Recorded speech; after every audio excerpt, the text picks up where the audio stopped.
Titans number 25. Dan Abnett writing, Brendan Peterson on the art. This is me and Matt reading this. And I actually forgot this was going to be a longer 25 because I was reading this and Yep. I got about 2/3 through it and I was like, man, this feels like a long, not in a bad way. It's just like this just feels longer. Yeah. It feels like a longer issue. And I was like, oh, it's issue 25. That's right. Okay, Yeah. it is a longer issue. Not like in a way where you're turning pages like, oh, it's gonna be over. It's just like, oh yeah, there's more of this. Like, Yeah, there was just a point where I was like, wait, I must be over the 20 pages by now. This just feels longer. Like, where am I? Yeah.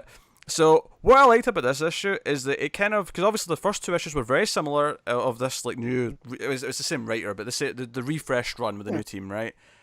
Were very similar in that it was okay, right? There's one of these crisis things are happening, these breaches where a person's got meta powers from the source wall breaking, and they go out and they deal with it, right? And then we had the last one was like, when Raven's like soul self gets taken, we get tricked, and that's Yeah. Oh. So I wasn't aware that was her soul self that got taken. I thought that was a switch between that character and Raven, but now it seems like it was just her soul self. Yeah, I kind of thought that as well when we read it last time, but this clarified it a little bit and said, no, Raven who's here still Raven, but her soul self is missing, so she's lost a lot of her powers because of that. But right. But what I was getting at is that you have this issue, it kind of takes that concept and it kind of shakes it up by saying, okay, 3 of them are happening at once, so we have to split up. And it sends, there's a category 6, so we'll send Beast Boy and Steel and Raven to that as a trio. And then there's a category 1, so Donna can go deal with that on her own. And then Nightwing and Miss Martian, who are still bickering, will go as a team to the category 3 one that's in somewhere else. Right.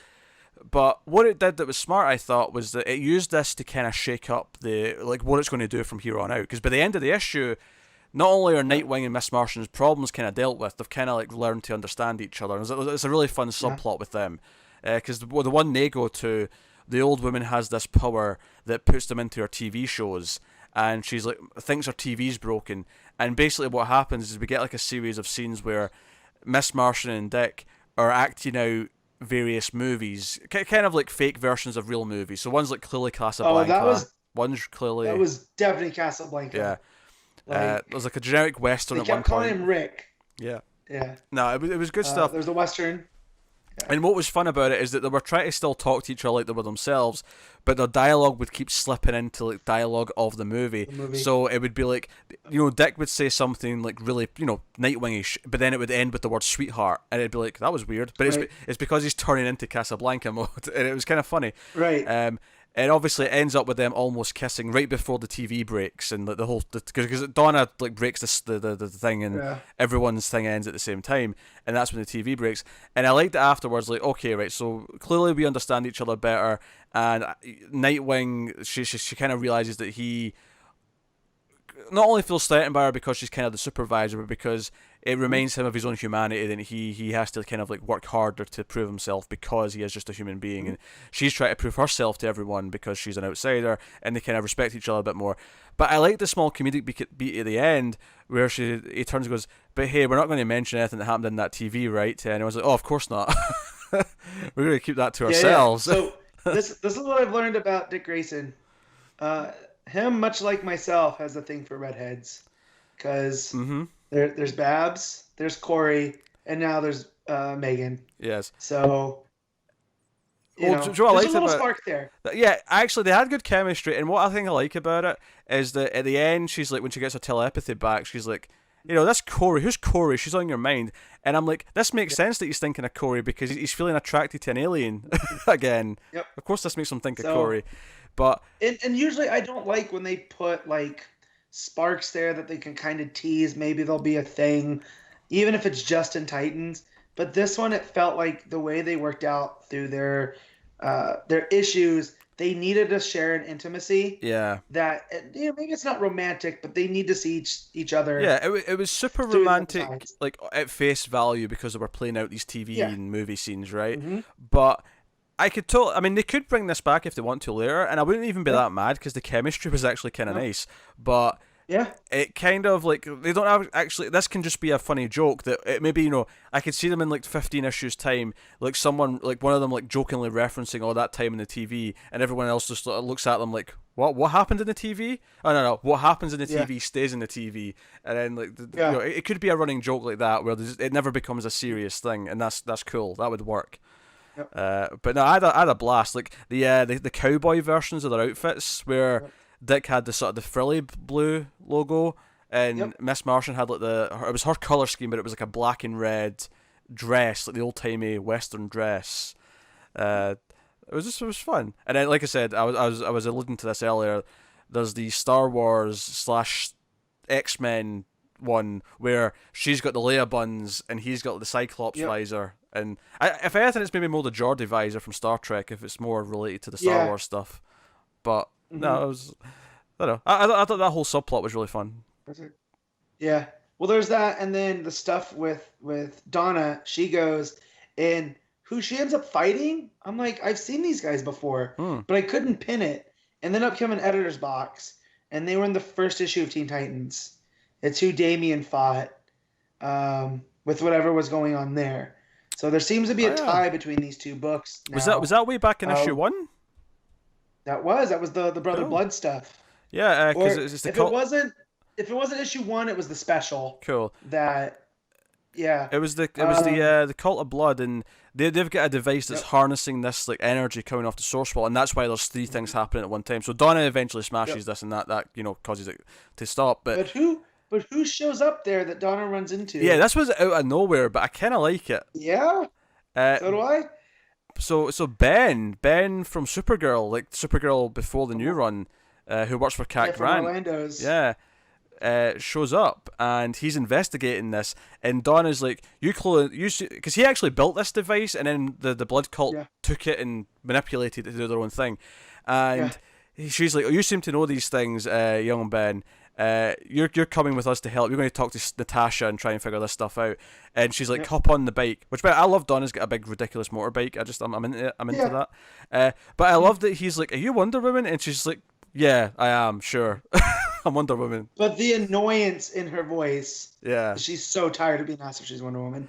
So, but yeah, when Ben showed up, I immediately was like, "Oh, this is a nice surprise." And then I finished, and that's when I messaged Pete and go, "Hey, when you read Titans, there's be a nice little surprise there." that's right. Yeah, you did say that to If me. so, if if he's a part of the team in kind of like you remember Wendy and Marvin, how they were like the twin Yeah, geniuses yeah, yeah, that yeah. help out. So if he's kind of their tech guy that works with Natasha, I'm perfectly okay with that. Joe's cool about this is I fully expected to never see Ben again after that run of Me Supergirl too. ended. But no, here he Me is too. in a different role, which is kind of Because cool. yeah, it felt like he was just an Orlando creation that was meant to give Kara someone to have romantic feelings for, someone that was on her level at school and Yeah. whatnot. And but now here, him being like, so of course he's a tech guy because he got introduced by, he has that scholarship Hmm. to the tech school going on, but he also interns for Cat Grant, so he has that troublemaker, reporter vibe going for him too. So if he can become like a new supporting character in the DCU, that's great because we don't get too many of those anymore. Yeah, You no, know? it's cool. Here's a question. See when she first shows up and the cult of blood are Mhm. like, you were that Robin and when you fought us before. She Yeah. says, wait, you think I'm, and she gets kind of annoyed. Who does she think that they think she is at that point? Because it can't be Wonder Woman. Because why would you think it was Wonder No, Woman with Robin? I don't know. Unless they think that she's one of the Teen Titans, unless they thought like she's Red Arrow, or I don't even know the rest of them. But Because yeah, that line didn't make any sense. this joke would make sense to me if the cast was on Teen Titans, like if we had the other Yeah, Wonder Girl kicking around, that'd make sense yeah, to me. But the joke didn't make sense to me because of that. So it's a minor complaint. I do like at the end though they keep referring to Damien as the brat. That was yeah. amusing. Because It even is. Dick's like, oh, I'm gonna have to go talk to Damien. Yeah. He's fun when he's And playing video yeah, games, because but we're talking shop, not so much. yeah. Cheese Viking, less Cheese Viking, more talk is what they Yes, need. yes, Uh, but then at the end we get the reveal of kind of the big bad, which yeah, I like. I like when you can tie this kind of character to the Titans because it goes all the way back to the Wolfman Perez stuff. But it's what is she, Mother Blood yeah. instead of Brother? I think so. Yeah, Mother Blood. So Joe always bugs me about these reveals, but it's a character we've not seen in ages. There's always the voice in the back of my head. I'm going like, do I know who this is, or is this someone new? Yeah.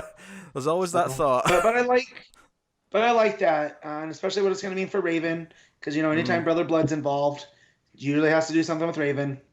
Absolutely, yeah. And how's that going to be without her soul self right now? Yeah, because obviously, because the other three have probably the least interest in plotting, that it's just the big action stuff. But the trio are fighting a giant robot, which makes no sense because the book opens with them in the base talking about how because they have a little bit of exposition at the start before the incident happens, and they're talking about how this energy only affects organic things. Only affects animals and people. It doesn't affect inanimate objects. But this robot is working. The twist at the end, of course, is that it's actually a kid's toy, and it's the kid who had the power, and he kept making his toy come to life.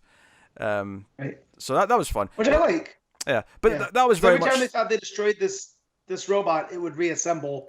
And come back even harder. So, but it was very much the fun action part of the issue, whereas the Donna stuff and the Dick and Corey stuff, or not Corey, sorry, Corey in the brain now. The Dick and McGann stuff was more the actual meat of the issue, but it was all good stuff. And for a long issue, it did flow on quite quick, and I like that because the end of this issue, not only does it shake up the formula of every issue will be like, there's an incursion of some kind, we have to go fight it, and I'm sure that'll still happen to some extent, but we have a villain now. We have like a core villain who's trying to manipulate this energy. And there's more of a direction there now, so that's cool. So, and the art's pretty good. That's pretty solid. Yeah, nothing to complain about. Again, the highest points for me were the Casablanca and the Western motifs, because doing the different stuff with the costumes, adding Dick to make him look like Bogey, it's not that difficult, but he looked cool in the tux, so. It worked. But he still had his mask on, for the record. He did. Yeah, no, it looks like. That was Titans. So Titans, 3 issues into this run. I mean, it's still technically the same run, but this new direction. I'm digging it. I'm actually glad this is double shipping now. I'm looking forward to this in a couple of weeks. So go for it. Yeah. What are you giving it, Matt? What are you rating it? 8.5. I really like this issue. Yeah, I concur. 8.5. I really like this issue.